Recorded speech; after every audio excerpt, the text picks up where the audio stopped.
guys already know the drill. We're about to worship. Come on up to the front.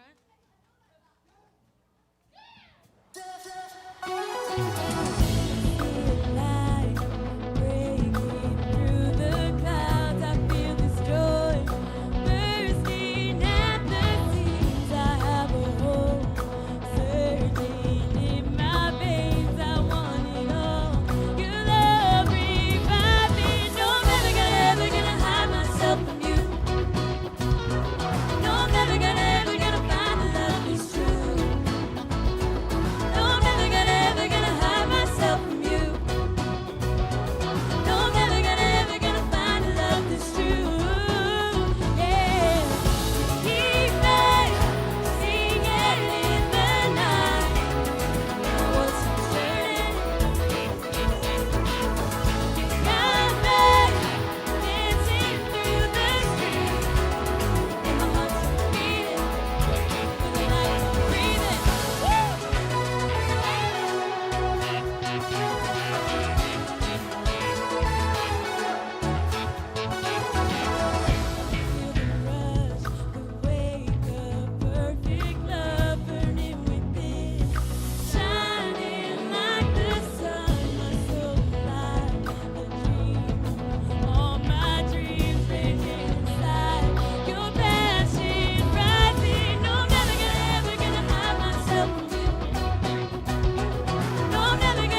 Nothing can stand against the power of our God.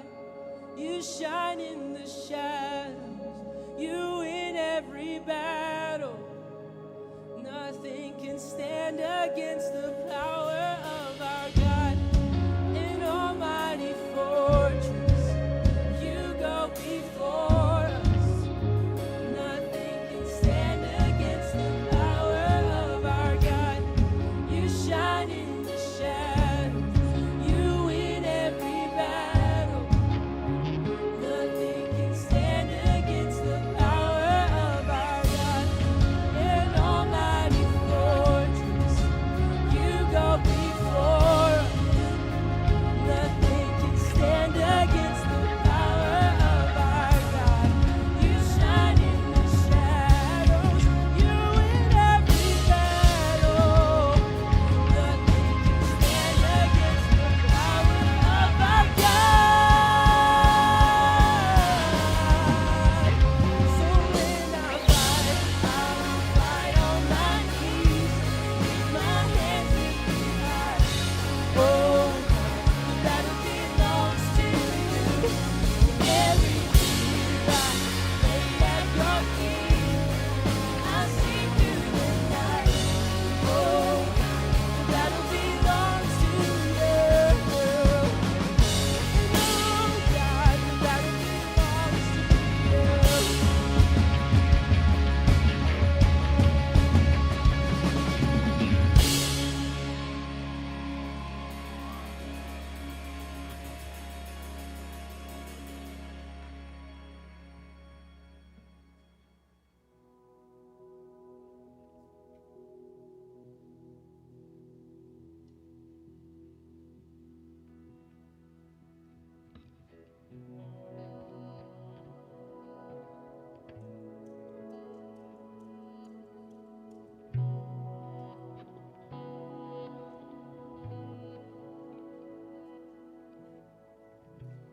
Can't go back to the beginning.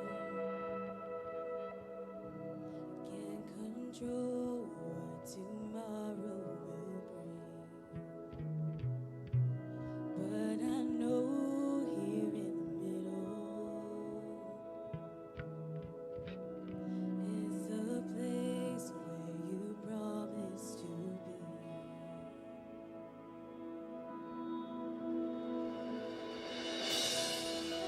Not enough unless you come.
What's up, Velocity? How are you guys doing? How are you guys doing online, tuning in? Is that on my end? Okay, I'm on. Awesome. Hey, thank you guys so much for being here tonight. If you're tuning in online, wherever you're watching from, thank you for being here. Do me a favor, turn to your neighbor and say, I'm so glad you're here. Specifically you. I was hoping I'd sit next to you, and God answered my prayers. Awesome. Hey, tonight obviously is a little bit different. I have some amazing people next to me, and I'll introduce them first, and I'll explain a little bit about what we are doing. Right here to my right is my beautiful wife, Jamie.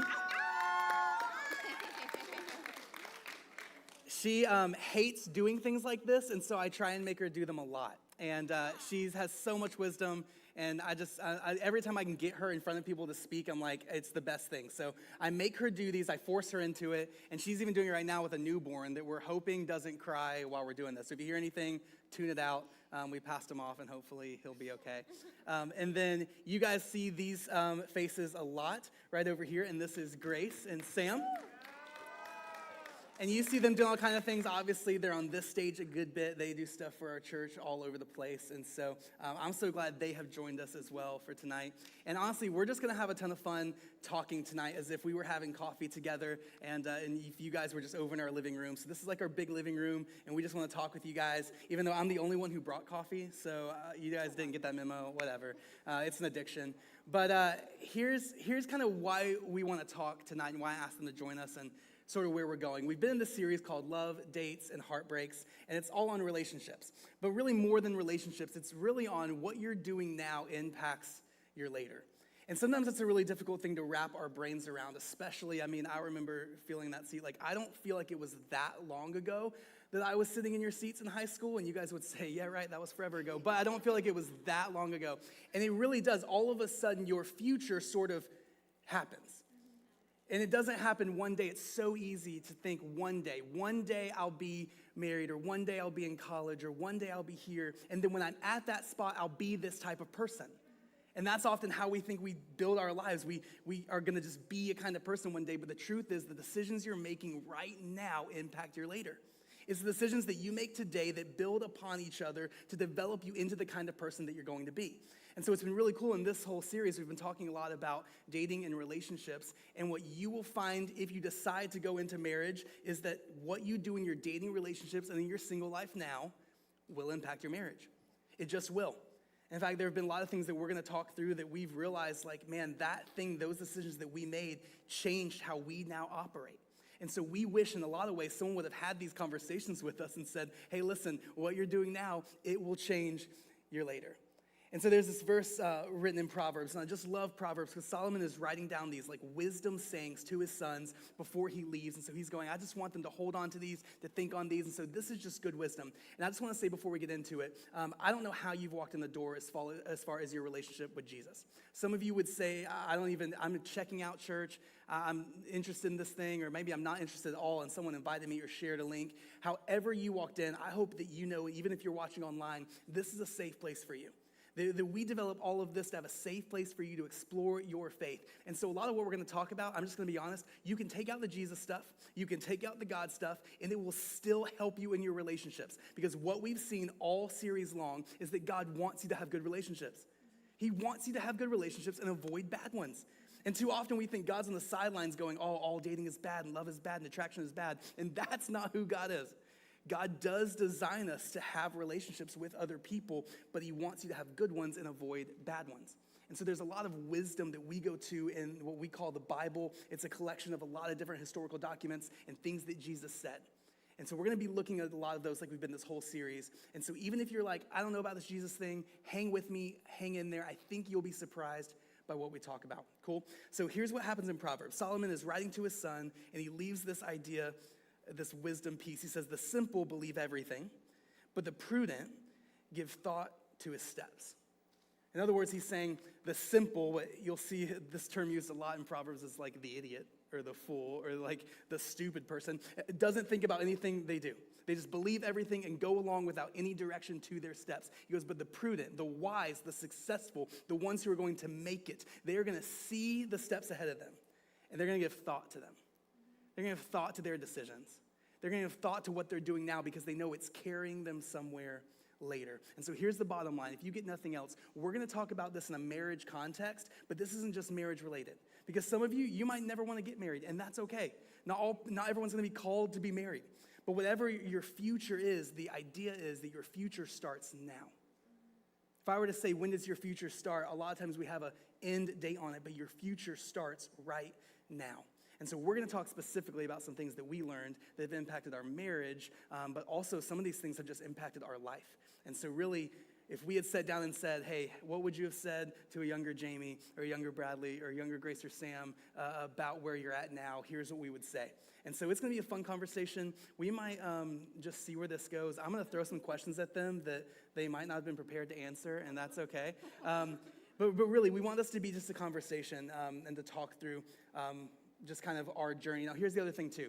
We are trusting you guys a lot because we believe in you. We're for you. You're our family here at Velocity and watching online as well. But we're also, because you're family to us, we're going to self-disclose a good bit.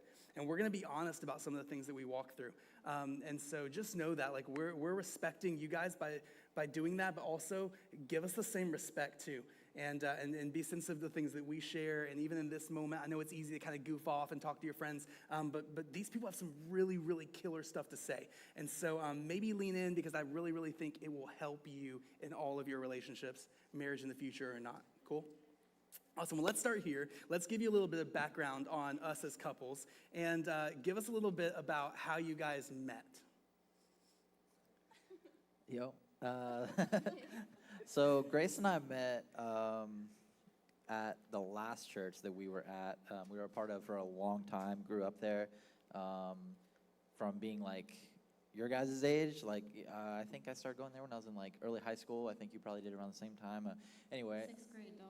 Oh, wow. Yeah. So anyway, we kind of grew up in that church, and we got serving, on the worship team together, and that's kind of how we met. Yeah. Well, yeah, we knew each other through mutual friends, but it wasn't until, because you were actually leading the student ministry worship team at our last church, and I joined to play keys, and then we became friends, and we're best friends for years. Like, I would say 5 years we were friends. She wasn't gonna play keys on the team. No, I didn't want to. No. I convinced her. We were just friends. I was like, hey, you should try out for this. I think you have there's some potential there for sure. Shout look out. at her now. She's ripping. You know what I'm saying? So the trick is, if you want to meet someone, join our worship team. All right, that's the Heyo. plug. I'm just kidding. So who made like the first move?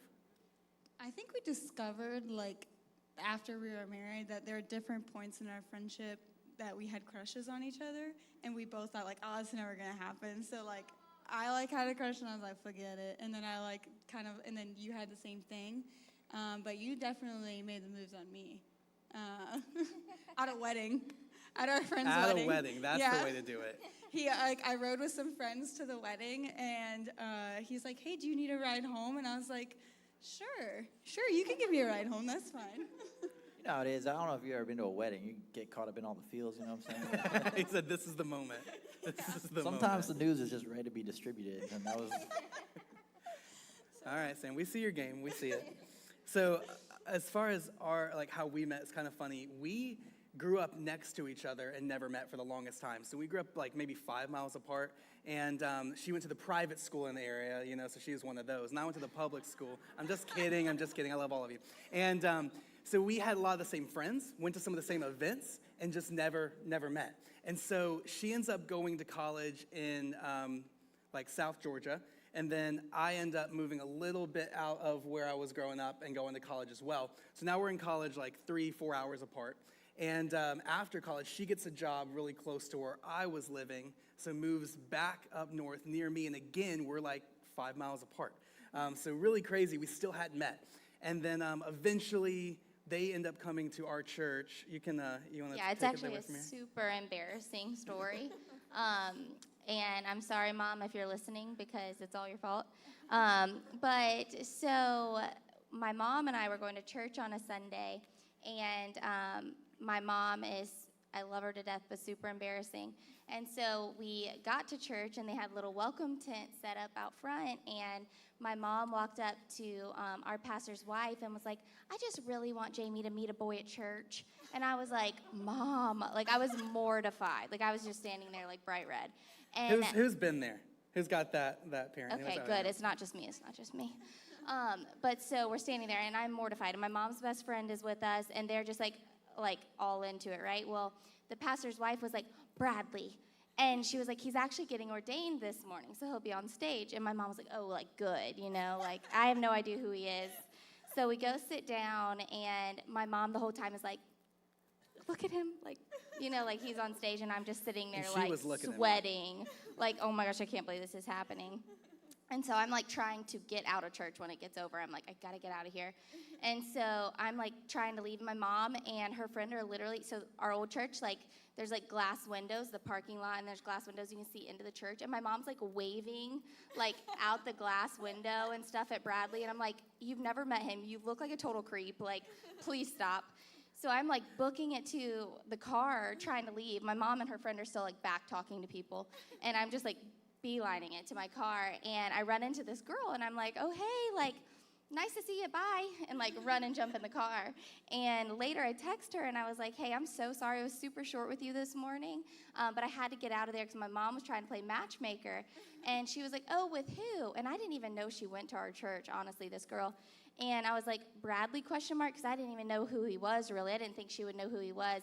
And come to find out, it was Bradley's intern. Works for me. Yep. So I kind of gave myself away there. Yeah, so then this friend plays matchmaker, and they tell me what I had been single for a little bit before meeting her, and so when you're single for a long time, especially when you get closer to our age, you'll experience this. Everyone who knows anyone says, oh, I have a friend, and you need to meet them. And so she did that to me. She's like, oh, we're going to this thing for church, like, I'm going to bring a friend, and I just thought, oh, Lord, who's it going to be this time, right? She's probably going to be weird and ugly. And she walked in, and I was like, well, not ugly, so... just a little weird. and then like right away, I think that same night, I was like, I want to get to know her more. So we got coffee afterward with a group of friends. So our friend was like, later she told me, she was like, if Bradley says after the service we should go to Starbucks, then he's into her. But if he doesn't, then he's not interested. And he said we should go to Starbucks. Yeah, so which is kind of sad that people know me that well. Like, that's just kind of weird, right? But yeah, I was totally digging her, and then I waited 3 days to slide into the DMs, I think it was like longer all than gentlemen that. do. He says 3 days. And no, it was 3 days because I asked all have my to look friends, back. guys, are you with me? I asked all of my friends, how long do I wait, right? Because I obviously like her, but if the next day I'm like, hey, I'm the creep who you ran into yesterday, like that's weird. And so they all said, wait 3 days. So I did. I waited 3 days and then sent her a message. And then ever since then, she's told me, like, and every day, I was going to give up on you. No, but every day my mom was like, oh, has he messaged you? Oh, has he messaged you? I was like, Mom, chill. It was embarrassing. Yeah, but it must have been a good DM because I won. So that's a little bit of our story. So let's get into kind of decisions that we've made, especially dating, single life, that set us up well for marriage. Like, what are some things that you guys felt that you did, whether it was before you guys were dating or during dating, that you really feel like this actually, because I built this in early, it's helped our marriage? Do we go first? I'll go. Well, I think for me, I would say, like, I'm really, like, glad I didn't get into relationships very lightly. Like, just, like, I don't know, like, I think I was, in some ways I was guarded, but honestly I was just very protective over myself because I know, like, I've learned the dangers from, like, other things and stuff. So, yeah, anyways, I just, like, I knew when I got into a relationship that I was going to take it seriously, you know? So, like, honestly, Sam was the only serious person I ever dated. And even when I, like, dated him, like, our first, because, like, you guys know how it is. When friends date, it can either be amazing or terrible. Like, you know, so we were taking a risk when we started dating because we're like, okay, if this doesn't work out, our friendship's kind of over, too. So, like, I was like, that was scary. And how long have you guys been friends? Sorry, I didn't mean to cut you off. off. Oh, no, it's okay. Yeah, we were friends for, like, 5 or 6 years. Okay. Like, and we just, like, our, like, friend group, we hung out all the time, but we, like, anytime all of our friends got together, we were hanging out. You know, like, we clicked together so well. So I was like, I do not want to lose my person. And I was like, and if it doesn't work out, then, like, one of us is going to have to quit the worship team because I don't know what we're going to do, you know, like, that kind of thing. So even I would say, like, the first, like, 3 months of our relationship, I was pretty guarded. I just, like, which I guess could be perceived as a bad thing, but I'm glad I did that because I didn't jump in the deep end, you know, because anyways, so I allowed myself to like take baby steps, and I think it paid off, if that makes sense. Yeah. I think for me, the biggest thing that we did, like from going from friends to dating and then engaged and then being married, like the whole time, but specifically dating, I guess, to answer your question, is like we've always had like a strong like circle of friends that have been like around us. Like we've never been that couple that's like isolated ourselves and just kind of did our own thing, you know? And just like, I mean, like when COVID first happened, that was one thing for us. It was like, I mean, on top of everything else, we're like, yo, community, like, because we love community. Like I'm an introvert, but I still like love community. I think it's possible to be both, you know?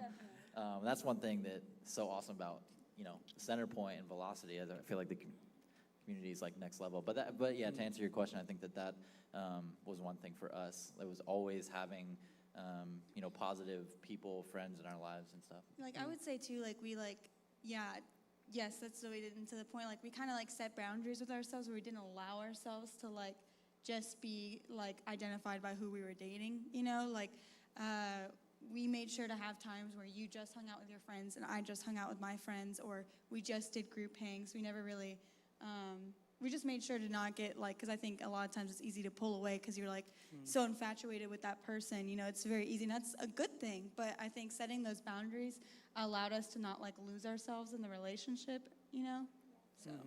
Yeah, that's so good. That's something people don't talk about a lot, right? Is the like figuring out how to still be independent while also being a couple is such a difficult tension. And I think the answer is kind of what you just said, having community around you that helps you do that.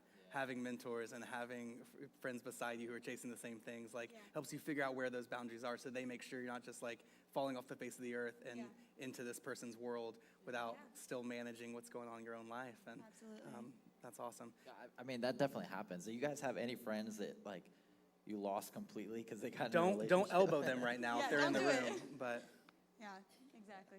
Anyway. no, that's good. But No, for mine is real similar. I think as far as some things I did well, just leading up way before marriage, talking middle school, high school, is I always had that community around me. I don't really know why. I'm pretty introverted too, so it wasn't, I think it was just so, I had such great small groups growing up that I just kind of saw early on how valuable it is to have like a caring adult that I can go to and been like, hey man, help me with this. And that I had other friends who were chasing the same things, because I had so many friends that weren't, and they would give me this advice that just ended horribly.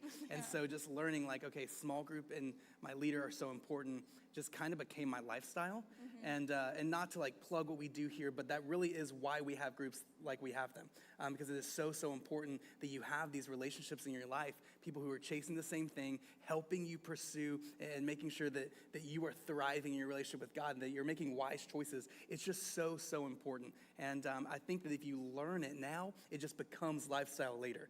And so like even when I went to college and I was unplugged from a church for a little bit, the first thing I did was like find other believers around me in my college that were helping me do that. And I found an upperclassman who kind of became a mentor through college. And you just sort of learn to do that. And so I would just say, if you look around you and there aren't people who are pursuing the same things that you're pursuing, you need to reach out to somebody. You need to open up in your small group and go, hey, can you be those people? Because I don't have them around me. And if you don't have another caring adult who's doing the same thing, I would encourage you, talk to your leader. You have those people around you, whether you realize it or not, because you're in the room. And so that's super important. I think that was a big one for me too. And the last thing I would say, for me, and I'll get into some of the reasons why in a little bit, but I took a significant period of singleness before I ended up meeting Jamie. And it was so good that I took that, because for me, I needed time to just be pursuing who God made me and just be kind of figuring out my own stuff. And I had some stuff in my heart that I wasn't dealing with because I thought I would fix them in a relationship. And I had some I was finding my identity relationships. Again, I'll get to that in a second. But I just needed to realize that I need to do some growing in life on my own that can't be with another person. And I don't think that's necessarily for everyone. That's not like a go make sure you have a long couple-year thing of singleness. But for me, it's what I needed. Because I think too many of us too often, and maybe you relate with me, you try and find those answers in a relationship. And I just think you've got to make sure you have them before so that you can step into a healthy relationship, if that makes sense. Babe, what about you? What are some of the things that you did well? Yeah, mine's gonna sound kind of cliche, but I think one of the things that I did well was whether or not I was in a relationship or single, I was really always pursuing a relationship with the Lord and doing things to develop my relationship with Him. And I think because I was doing that, and I was reading my Bible and doing different things, because of that, I was able to have more wisdom and more discernment when it came to whether or not I should be stepping into a relationship or whether that relationship was wise, or, just whether it was God-honoring or not. And I think that was a big thing for me, was just focusing on my relationship with God and knowing what He says about relationships and love and being able to discern, because if you don't know what God says about it, you're not going to be able to decide if what you're doing is wise. And so I think that was a big thing for me. That's so good. And guys, or girls, to guys who care about that, that is so attractive. And it sounds kind of cheesy, but seriously, to someone who cared about someone who was so rooted in their relationship with God, that was crazy attractive to me. Because here's the deal. I'm not going to be able to be that for her. Yeah. I'm not going to be able to be that person that just helps her grow in that relationship. Like, she has to have that, and so that we operate well together, because our identities are found first and foremost in Him. And so when I met someone like her who had that, that was different to me. That was the first time I'd ever seen that. I mean, to me, that was so attractive. And so just letting you know that the guys that you want that, okay? Anyways. So that's some of the things we did well. So now we'll stop bragging and we'll actually open up about the not good things. If you were to look and say, okay, younger Grace, younger Sam, here are things we did not do well, that get these sooner because they're going to help set your marriage up for success later on. What were some of those things? For me, I would say I don't think I learned enough about myself before getting into a serious relationship, or I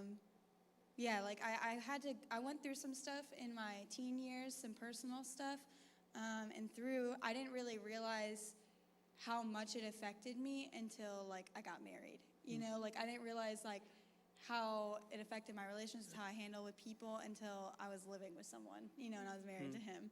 I knew I developed anxiety through these things that happened to me, and I didn't really think it was a big deal, and I wish I would have talked about it more, but it was embarrassing, the stuff that happened in my life, so I didn't like to talk about it. And I'm also the type of person, too, I'm always everybody's, comforter, in the friend group, and so I don't like being the person that needs to talk about their stuff. So I definitely think, even though I did have community, I didn't utilize my community, so I didn't talk about it. I just kind of I literally just shoved everything that happened deep down, and I was like, oh, it's fine. I don't even think about it that much. And truly, I didn't think about it. I had gone to God with it, and I thought that was it. But then when I got married, I realized how much my anxiety was brought into our marriage, and the emotional baggage that I carried, and I would take it out on him. Because, that's just what happens when you're married. Your partner is going to get the worst of you, and that's just how it goes, the best and the worst of you. So I would just little things I would do just were not healthy. So since then, I've started going to counseling to kind of piece together what... just to learn more about myself, you know, and learn why I react certain ways I do, coping mechanisms, and everything good like that. So, it's difficult, and it's hard to have the foresight to know that, I really thought I had it handled, but I wish I would have, dealt with that instead of just pushing it down, because it all bubbled up later. Yeah, so. That's so good, because I used to think marriage will fix this. Yep. I just think marriage will fix this addiction. Marriage will fix this anxiety. Marriage will fix my depression. And it's not the case. Just take it from people who've walked through it. That is not how it works. In fact, you're kind of talking about shoving it down. I think about it all the time, like a beach ball. You ever tried to push a beach ball under the water, at a pool? And you kind of wrestle it and fight it. And the more you push it down, the faster it shoots up.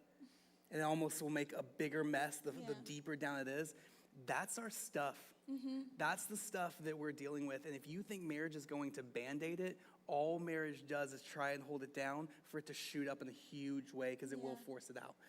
And what's great is if you have someone of character, you can do that together. But there are steps you can be taking right now to deal with those things. Do not wait. I know I talked about this last week. Do not wait until marriage to fight your addiction, because it just might destroy your marriage. Do not wait until marriage to get some of the stuff in your heart right, because it just might hurt another person, when right now you have the time to work on it and you have the space. And it's actually the healthiest time to before you're in that. And so for what it's worth, I just echo that. That's awesome. Perfect. Yes. Sorry, I didn't mean to interject. No, that was pretty much the tail end of what I was saying. Yeah, just if it's the biggest thing I think I would say is just like, if you have things that you've gone through and you feel like just it's not gonna just go away. Just like, it might be 3 years from now, it might be 30 years from now, but those things that have happened to you or stuff that you don't like to talk about that much, like, 'cause I grew up in student ministry, so I've heard it like a million times, like, talk to people about it, And I was like, yeah, but I don't gotta talk about like that thing. Right. And I was like, it really does come to bite you in the butt if you don't. Yeah. So good. So yes, if you just make sure you have those people, and you do, because you're here, which means you have small group leaders who want to help you, that you're actually sharing those ugly parts of you don't like to share. So that's So good. a big thing. It's awesome. What about you, Sam?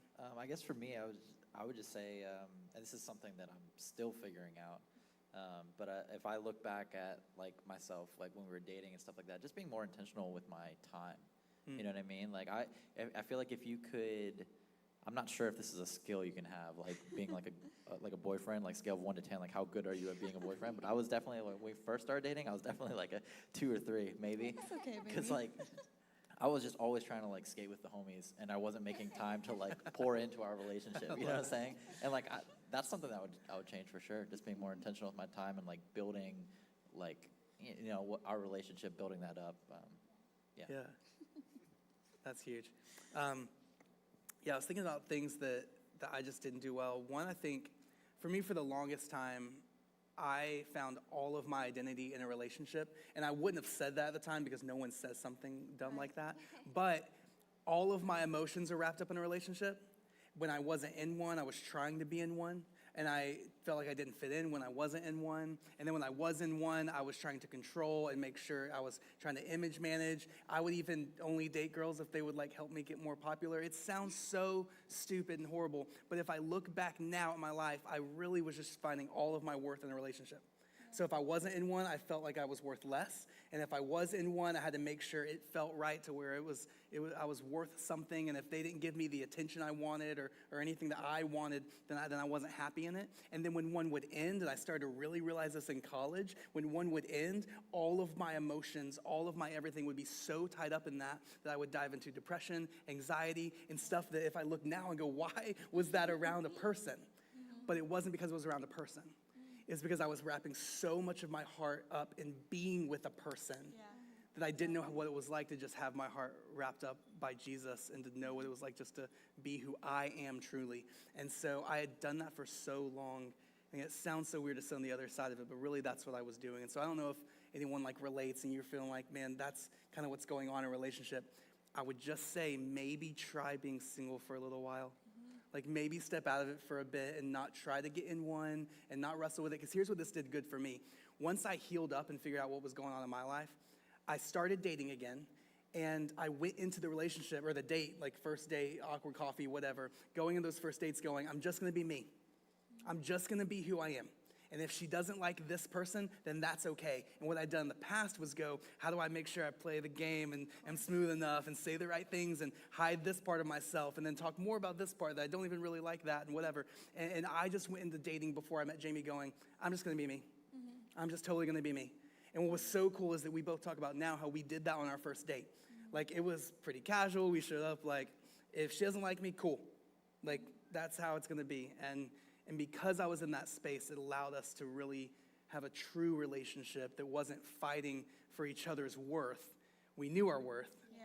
And then we could carry that into a relationship together. And that's a really cool spot to be. And so, anyways, for what it's worth, if you feel like your emotions are so tied up in relationships that it's getting at you that way, maybe take some time off. So there's something. That's good. What about you, babe? When I was thinking through this question, two things really came up that I wish I would have known or like realized sooner. The first being, I wish I would have realized that I couldn't be someone's God. So I was in a relationship and I felt like, and I don't know if any of you guys are in a relationship like this, I felt like I was the only person pouring Jesus into this person. And so I had to realize that I can show someone, you know, God's love, and I can be respectful and I can be kind, but I can't make them love Jesus, and I can't change their heart. I can't make them do anything. And so I think realizing that was a big thing. Yeah, what would you say to someone who is dating someone and they're saying like, yeah, they're not where they need to be with God right now, but like, I'm helping them get there. Yeah, and that's how I felt. I felt like if this person didn't have me, they weren't going to have God. Yeah. And that is so horrible, because that was me saying that, you know, I'm the only person God can use in their life. And what I would say is that sometimes the best thing you can do for that person, for their relationship with God, is to actually step out of that relationship. Give them space, show them God's love, be respectful, be kind, be, you know, an example of God's love, but don't feel the pressure to be that person's, you know, savior, because you don't have the power to do that. Only God has the power to do that. And I think so many times we put the pressure on ourselves to be Jesus for other people instead of just showing Jesus's love to other people, if that makes sense. So sometimes I think that stepping out of a relationship and giving that person the space to learn about Jesus and to actually cultivate their relationship with God. You know, sometimes we think we're doing that, but actually we're a distraction. So I think that, you know, sometimes you just actually have to step out of that relationship, and that's really hard to do. And then the other thing that I was really, you know, thinking through when we were talking about these questions was, I wish I would have known, and what I would tell you guys is, don't settle. I think a lot of times we don't realize we're settling, because what we do is we say, oh, well, my relationship with so-and-so is better than those people's relationship. Or my relationship with my new boyfriend is so much better than my last relationship. And that's a standard we put on our relationships instead of looking to the Bible and what God actually says about a healthy relationship and making that our standard. Because if we make that our standard, then a lot of our relationships we will see are below the bar. And if you don't settle, you can have something really beautiful. And I settled for a long time, and it was really, really, really hard to step out of that. But when I looked at what God says about love in a relationship, and I realized that's not what I was in, you know, stepping out of that and taking the time with God, and then stepping into a relationship where, you know, we were both pursuing the Lord and seeing what that looked like. Now I'm like, why? Like, what was I doing for so long? So that would be the other thing I would say. Come on. You know, that's a really good, I'm so sorry No, to cut you off. I was like, that was really good. Like, the first thing, if I may, like, what got me thinking, I didn't even tell you this, Bradley, goodness. I think, like, another thing I wish I would have done differently is, like, you're saying you can't be Jesus for other people, but also realizing, like, from the other side of the coin, because I feel like when Sam and I first got married, my relationship with God kind of took, I took a step back, I think, in the first few months of our relationship. Like, I literally have it written in my Bible. Like, I was reading a psalm one day, and it was just talking about, I could not tell you which one it is. It's written in my Bible, so I could flip through and tell you. But it's just talking about how Jesus is our refuge. And I realized, like, as soon as I got married, I tried to make Sam my refuge. And I tried to make him, like, my sole comforter, and that's it. Which he's amazing, but he's not going to be my only comforter in this world, you know? So I think that's one thing I would heavily advise, even if you're not, like, married, but you're in a serious relationship or you're starting to date, like, set those boundaries now. Like, I literally had to go through things like, okay, when I am feeling anxious, or if I'm feeling like having a really crappy day, or I'm just like, just need to, like, deal with stuff, like, my first response should be to Jesus, not Sam. And that's like really hard. Because first of all, he's like right there and he can like talk back at you. Like you can have like a back and forth. Like, so it's easy to just like go cry and sit on his shoulder. But like but no, like it's not even going to give me the comfort that can come from Jesus. So just when you said that, it made me think of that. I was like, I had to go through a lot of that when we first got married and kind of like reassign in my brain, yes, he's like my number one person in this world, but Jesus is still above that, you know. And you hear it all the time, but it's really difficult when you're in it. Yeah. So, Yeah. That's so good. Guys, I just, to the three of you, thank you for doing this. Thank you for taking the space and the time to be open and vulnerable. It is not easy to stand on the stage and share. So yeah, give it up for them. I just want to close with this, because here's what I know. For many, hearing a talk like this does not fill you with encouragement, which was our hope. For some of you hearing this, you're actually discouraged because you feel like that because of decisions you've made that you've already set up your future to fail. And I get that feeling. But I just want you to know that that is not our heart, and it's not God's heart. And I hope that's not what you hear from tonight. What I want you to hear from tonight is that whatever your mistakes, whatever your past, we sat here and explained some of our mistakes in our past. It did not ruin our future, but God, if you will let him in, can use something that's messy and do amazing things in your future. I want you to know that no matter what it is, even that thing that you think God is just doesn't love me because of that, or God is removed because of that, that is not who God is. You might think that there is something between you and God, but what he explains is that because of what Jesus did, that you could not do anything that would ever remove his love from you.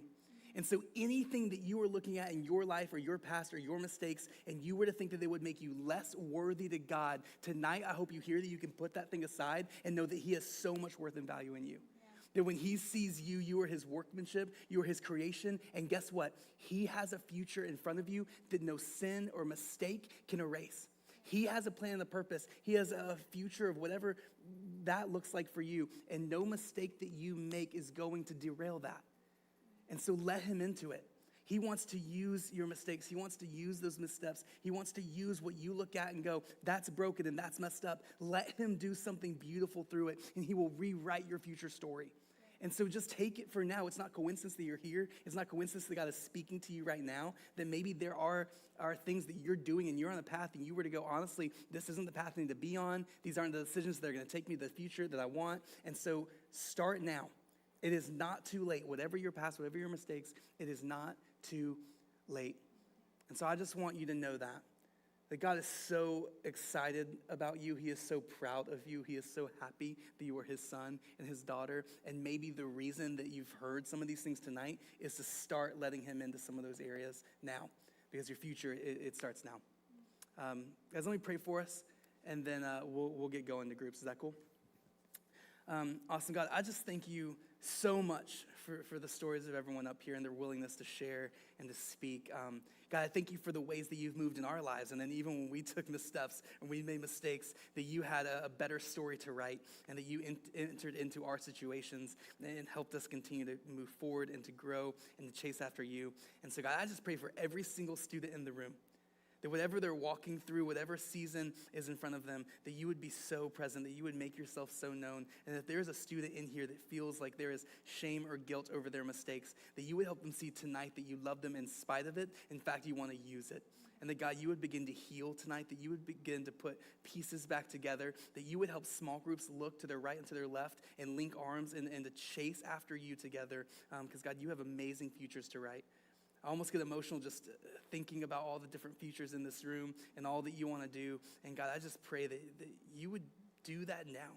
That tonight would even be one we look back on and look at steps that we took that built our future. God, we thank you so much for loving us in Jesus. We thank you so much that there is nothing we could do to remove that love. We thank you for what you've done. It's in your name I pray. Amen. Awesome. Well, hey, if you are online right now, you can text the number on the screen and join a Zoom group. And if you are in the room, you guys are dismissed to your groups.